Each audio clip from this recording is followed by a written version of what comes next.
A paz do Senhor, estamos aqui mais uma vez reunidos para comentarmos e falarmos da lição da escola dominical. Estamos aqui, hoje nós iremos comentar a lição de número 9. Estamos aqui no canal EBD em Estudo. Falamos aqui da Igreja Assembleia de Deus na cidade de Parnamirim, congregação de Boa Esperança, sob a coordenação do pastor Georgen Silva. Está hoje a comentário com a minha pessoa, irmão Reidson, e também com o professor Diego. E antes de falarmos da lição, gostaria de lhe convidar para se inscrever no canal, faça seu comentário, compartilhe esse vídeo para mais pessoas e assim o YouTube vai entender a relevância desse conteúdo e mais pessoas serão edificadas na palavra de Deus.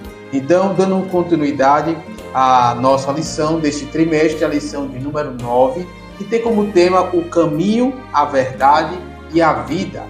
O textual encontra-se no Evangelho, pode escrever João, capítulo 14, versículo 6, que diz o seguinte: Disse-lhe Jesus, eu sou o caminho e a verdade e a vida, ninguém vem ao Pai senão por mim. A verdade prática diz o seguinte: a imagem de Jesus Cristo como o caminho, a verdade e a vida reforça a nossa fé e consolida a nossa comunhão com Deus. E a leitura bíblica em classe também encontra-se no Evangelho, qual escreveu João, capítulo 14, do versículo 1 ao versículo 15.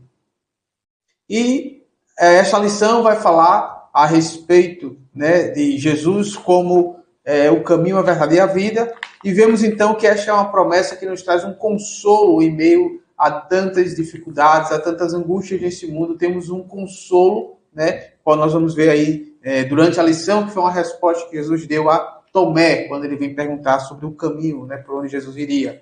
Então, essa expressão, eu sou o caminho, a verdade e a vida, tem um significado especial para nós cristãos.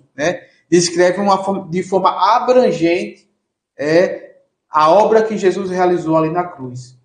A obra salvadora, redentora de Jesus Cristo na cruz. Então, essa é uma promessa, é uma promessa que Jesus fez, Jesus Cristo, como Messias a todos, aqueles que possam ter alguma dúvida, alguma incerteza, qual o caminho seguir, como chegar-se a Deus, como encontrar-se com Deus. Temos aí essa resposta, essa esperança, essa certeza através dessa afirmação de Jesus no diálogo ali com um de seus discípulos.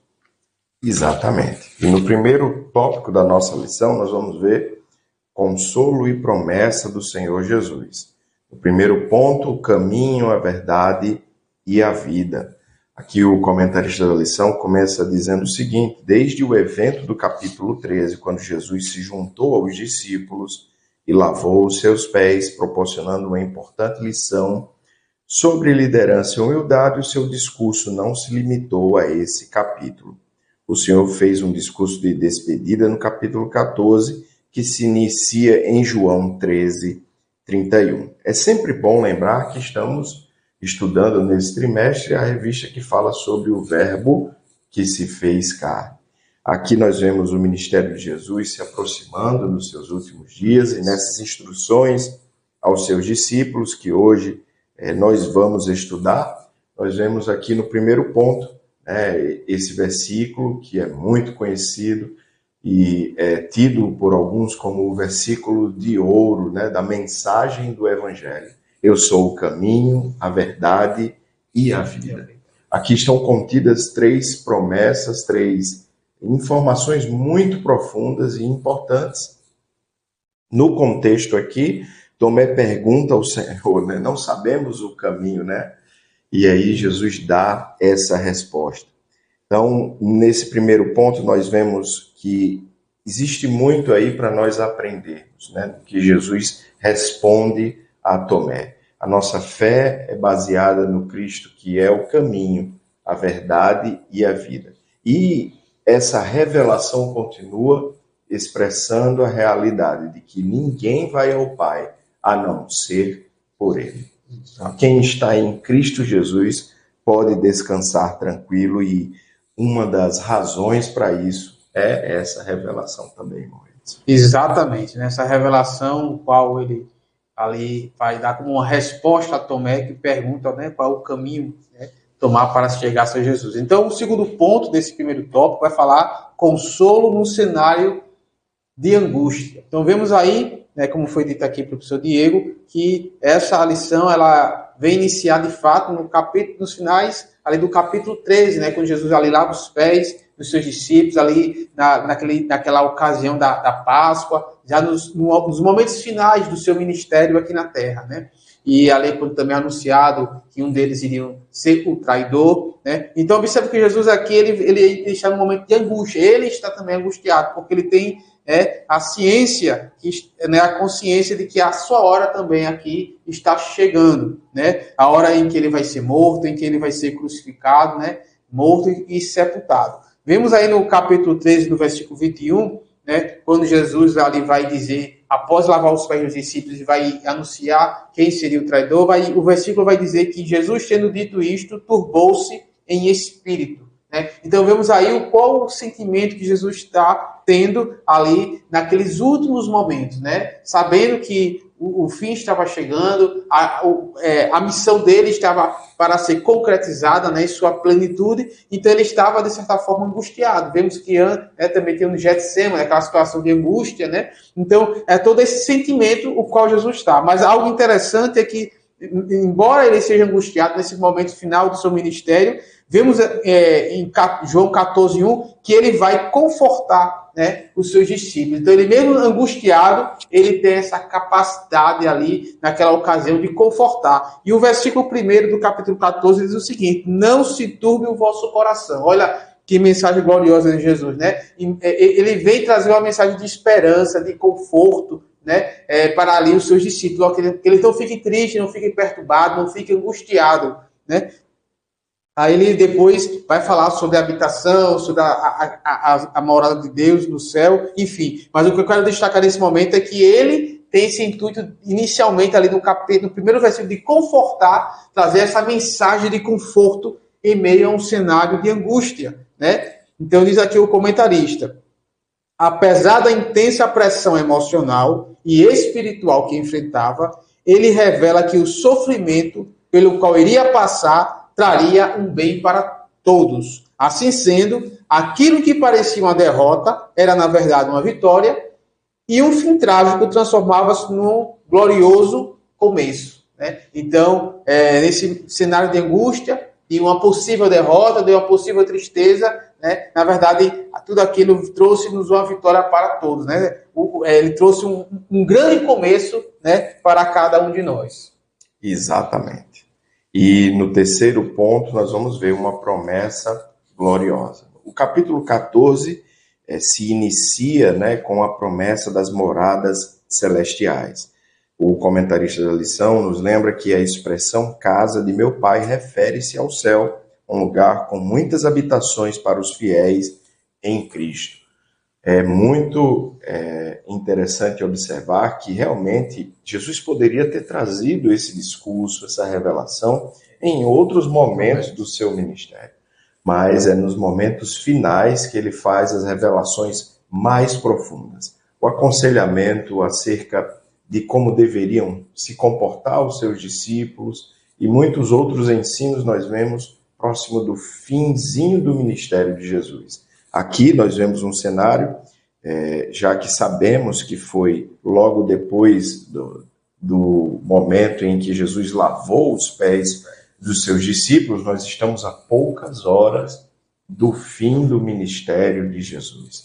Então, é nesse momento que ele anima os seus discípulos e a igreja que viria a se constituir logo mais. Porque essas promessas, queridos, como disse o próprio apóstolo Pedro, pregando que essas promessas eram para aqueles e aqueles que haveriam de vir ainda, de perto e de muito longe. Então, essas promessas nos alcançam a nós. E Jesus deixa claro que aquele sacrifício que estava para fazer não era sem propósito. E aí nós vemos enxertado nessa promessa a realidade de que ele é o caminho, a verdade e a vida. Que coisa maravilhosa.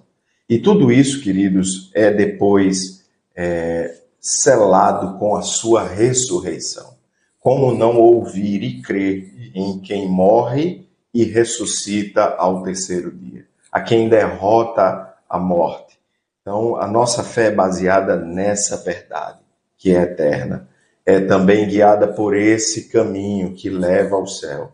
E também é nutrida pela fonte da vida. Pedro usa uma expressão muito profunda quando ele se refere aos judeus, dizendo: mataram o autor da vida. Que coisa profunda. Então, queridos, a nossa fé foi um presente, né, que o Senhor nos deu. Como foi dito pelo apóstolo Paulo, né, pela fé, crendo em Jesus, que nós recebemos a salvação. E o sacrifício dele nos provê, nesse momento, verdade, vida e ainda tem promessas futuras. Que coisa maravilhosa. Há um céu nos esperando. Exatamente. Então, agora adentramos no segundo tópico da lição, né, que vai falar sobre dúvidas, incertezas, enganos no caminho com Cristo. E o primeiro ponto vai falar a dúvida de Tomé, né? Tomé sendo um de seus discípulos presente nesses últimos momentos ali, o qual também teve seus pés lavados pelo próprio Jesus, esteve ali durante a última ceia, os últimos momentos ali com o seu mestre, e neste diálogo há uma dúvida, né, que surge aí da parte de Tomé em relação a Jesus Cristo. Então, no versículo 5 do capítulo 14, que é o que nós estamos lendo e estudando neste momento, encontra-se a incerteza do discípulo Tomé. E ele faz a pergunta, né? Como podemos saber o caminho? Essa é uma pergunta deste discípulo Tomé a respeito do caminho que Jesus estava falando ali, dialogando ali com os seus discípulos. Então, Tomé é retratado aqui como um discípulo fiel, corajoso, que tinha um profundo amor por Jesus e teve a coragem de manifestar suas dúvidas. Vimos aí que ele quis saber o caminho. Esse episódio ilustra que durante a nossa caminhada com Cristo não é incomum, quer dizer, é normal, surgir dúvidas. Contudo, assim como Tomé recebeu de Jesus a resposta, eu sou o caminho, a verdade e a vida, também nós podemos ouvir estas palavras. Então, que tenhamos as nossas dúvidas tiradas pela palavra de Deus, A palavra revelada de Deus, ela é o nosso guia. Então, o discípulo Tomé teve sua dúvida, em relação ao caminho, e este versículo, qual é bastante conhecido, por todos, ele surge como a resposta, à pergunta de Tomé, nesse contexto aí do final, nos últimos momentos do ministério de Jesus aqui na Terra.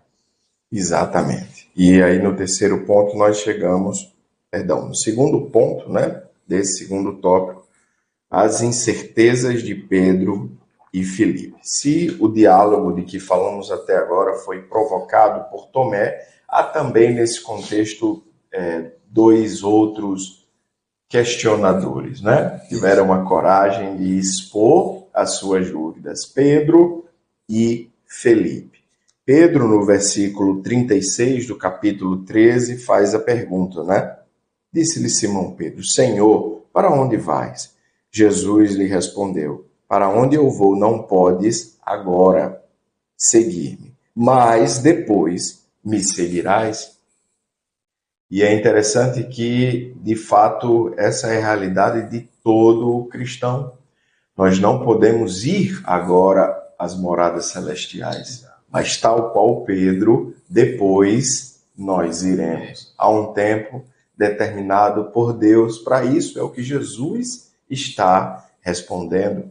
E é muito admirável como Jesus pacientemente responde ao questionamento dos seus discípulos. Eram apenas seres humanos, limitados, e estavam diante de si estava o Criador do universo, porque por ele todas as coisas foram criadas.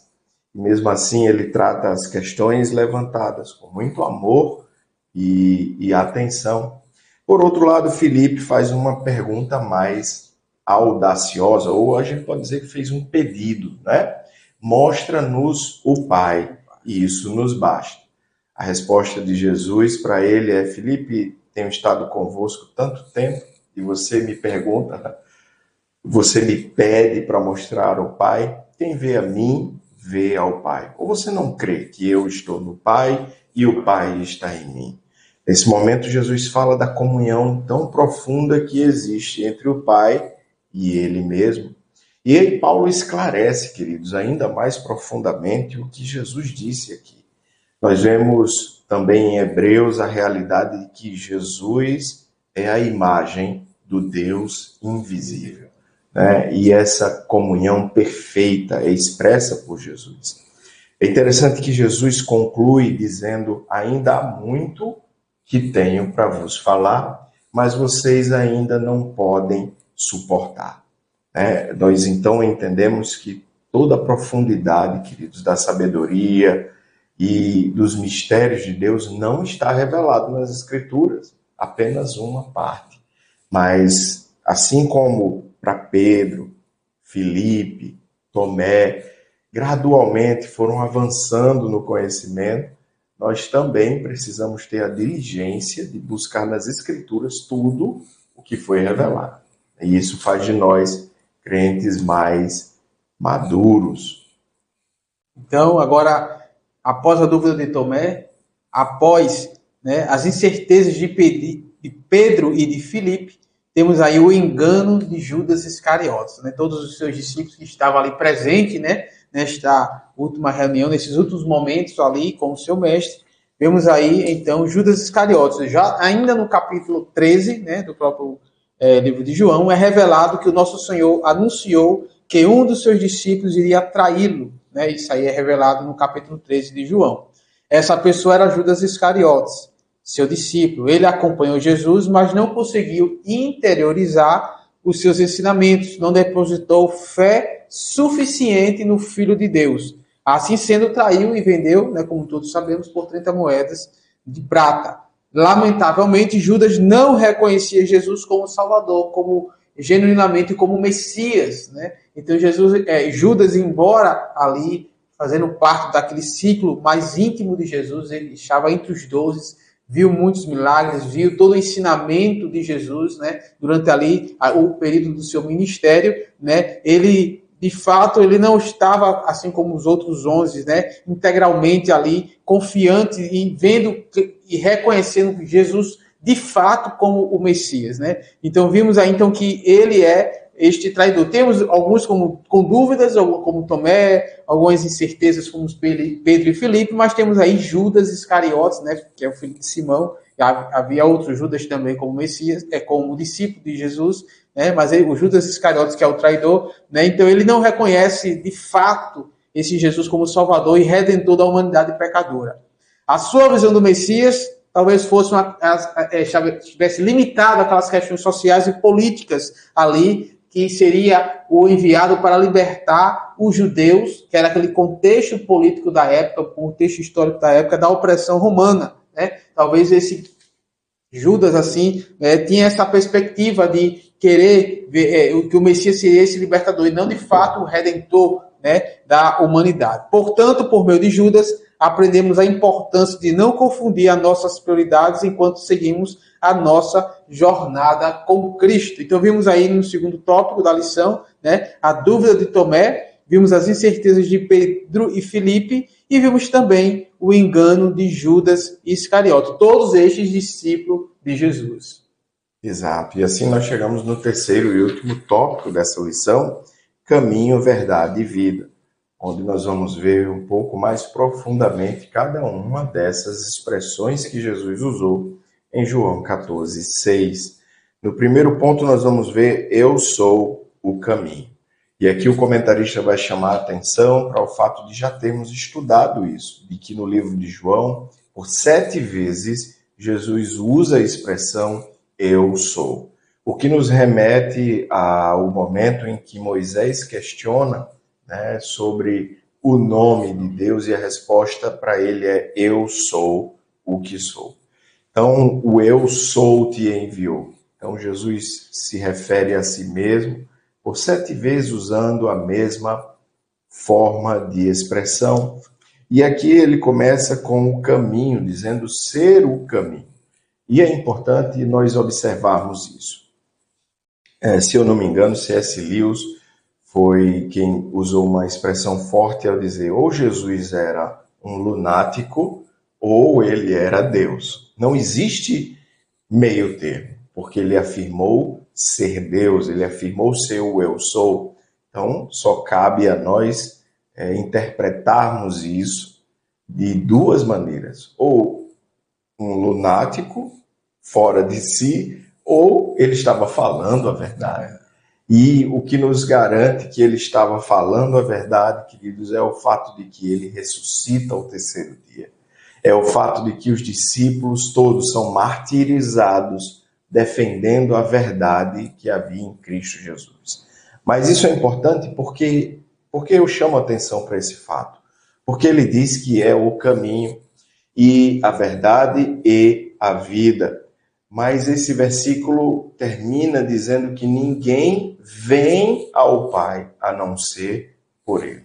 Então, ao expressar essa realidade, nós aprendemos que só há salvação em Cristo Jesus. Atos 4:12 revela isso sem nenhum eufemismo, em nenhum outro há salvação. Então, aqui Jesus deixa claro que o evangelho é exclusivista, só por meio de Cristo Jesus. Não há intercessores, não há intermediários, e ao dizer que ele é o caminho, e completar falando que ninguém vai ao Pai a não ser por ele, só há um jeito: seguir os seus passos. E essa analogia do caminho é maravilhosa, porque você sabe que um caminho tem limites à sua direita e à sua esquerda. Você só está seguro enquanto estiver nos limites do que Jesus estipulou para os seus discípulos, do que Jesus determinou que deveria ser e viver aqueles que decidissem seguir os seus passos. Então, quando obedecemos Jesus, nós estamos em Jesus e Ele é o caminho. Enquanto estivermos nele, nós estamos seguros. Ele revela essa verdade também na parábola da videira. Enquanto estivermos nele e as palavras dele estiverem em nós, nós estaremos seguros. Exatamente. Então, essa é a revelação desse primeiro ponto, do 3º tópico. Eu sou o caminho. E no 2º ponto vai falar, eu sou a verdade, né? Outra revelação, outra afirmação, né? Declaração do próprio Cristo neste versículo, né? O qual ele aí vem estar registrado aí no livro do Evangelho, o qual escreveu João. Eu sou a verdade. Jesus não é apenas uma parte da verdade e nem tampouco uma fração da verdade, né? E sim, ele é toda a verdade. Então é muito importante compreendermos isso, né? E principalmente nesses dias, na atualidade, onde há muito relativismo, nesses conceitos relativistas, né? Que tudo é relativo, mas cremos que Jesus, sim, em sua plenitude, ele é a verdade, né? Não é algo relativo, é algo absoluto. Não é uma parte, não é uma fração, nem uma perspectiva de verdade, mas sim a própria verdade, né? Então ele é a verdade em si mesmo. Desta forma clara, o Evangelho de João realça que a verdade suprema se revelou através da encarnação do Senhor Jesus Cristo. Ele sendo Deus, né, como está lá registrado em Filipenses, né, ele não usurpou ser igual a Deus, ele transforma-se, ele se reencarna, ele se rebaixa na forma de homem, né? Então ele vem ser encarnado. Então essa encarnação de Jesus vai mostrar, então, né, através dessa verdade suprema que é revelada nele, no Messias. Assim sendo a verdade absoluta, imutável e incondicional, é expressa plenamente em Cristo. Olha, Cristo é o Messias, o enviado. Então, Cristo, Jesus, ele revela nele mesmo a absoluta verdade, a imutável verdade e uma verdade incondicional, né? Ele personifica a verdade que todo ser humano necessita conhecer para conhecer ao Pai. Como vimos anteriormente, que ele também é o caminho. Então, para ir ao Pai, né, é preciso conhecer Jesus Cristo, que é a verdade que conduz até ao Pai. Né? Então, é uma necessidade para que todos os seres humanos, né, precisam conhecer este Cristo, que além de ser o caminho que conduz até o Pai, né, ele é a verdade, né, de forma imutável, é a verdade incondicional, né, o qual todos nós precisamos conhecer. Exatamente. E o terceiro e último ponto, aqui nós vamos ver essa revelação tão maravilhosa. Eu sou a vida. Então, quando ele afirma isso, queridos, é para nós uma fonte de muita esperança e graça. É um dos propósitos centrais do Evangelho. Veja, a Bíblia revela que nós estávamos mortos em nossos delitos e pecados. Essa é a condição do homem natural. Nós precisamos lembrar, para entender isso aqui, que Jesus trouxe vida para nós que estávamos mortos. Quando Adão peca, nós vemos que ali a promessa era de que se ele pecasse, certamente morreria naquele dia. E aí Adão, na verdade, viveu 930 anos. Isso, então, nos faz entender que, para Deus, naquele momento, a separação, né, de Deus causou a morte espiritual de Adão. E é Cristo Jesus que muda esse quadro e traz vida aos mortos espirituais. Essa separação agora pode ser vencida pelo seu sacrifício. E quando ele fala isso, queridos, muito mais do que somente vida física, mas é vida espiritual. Nós precisamos associar isso com o que é dito em João 14:6, onde nós vemos que Deus amou o mundo de tal maneira que deu o seu único Filho, para que todo aquele que nele crê não pereça, mas tenha a vida eterna. E aqui, perdão, é João 3,16, né? E aqui nós vemos a expressão dessa realidade.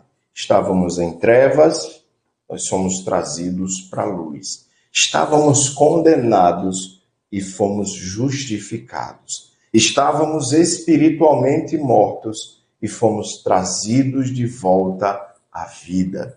É isso que expressa essa realidade e é isso que Jesus quis dizer quando ele nos diz que veio para que tivéssemos vida e vida em abundância. Bom, exatamente. Então vimos aí, fechando já a lição, concluindo, que ele é o caminho, a verdade e a vida, essa revelação, suprema, de grande importância para o cristianismo, que nos traz uma referência, um norte para a nossa caminhada e uma esperança, além de tudo isso, uma esperança de estarmos no caminho, de termos encontrado a verdade e que nós temos vida, não em nós mesmos, mas vida através do ato redentor de Cristo, que ressuscitou ao terceiro dia e com isso nos reconciliou novamente com Deus. Então vemos que Jesus ele vem nos oferecer justamente essa redenção, ele vem nos dar essa oportunidade de chegar a Deus mais uma vez. Então a conclusão vai dizer que reconhecer Jesus como o caminho, a verdade e a vida oferece-nos a oportunidade de esclarecer as nossas dúvidas e incertezas e ter o Senhor como o caminho, a verdade e a vida nos proporciona consolo, Temos aí então uma palavra de consolo, as verdades que nos consolam, que nos traz esperança. Através dele, de Jesus, podemos conhecer a Deus, tendo essa consciência de que ele é o caminho e experimentar a verdadeira liberdade e estar reconciliado e em comunhão com ele. Então, esta é a lição, a lição de número 9, desta oportunidade no qual nós estamos comentando, Então, que Deus abençoe a todos que estiveram conosco. Compartilhe esse vídeo para que mais pessoas possam também ouvir estas palavras, ser edificado na palavra de Deus. dê o seu like, o seu joinha, e que Deus abençoe a todos e até uma próxima oportunidade.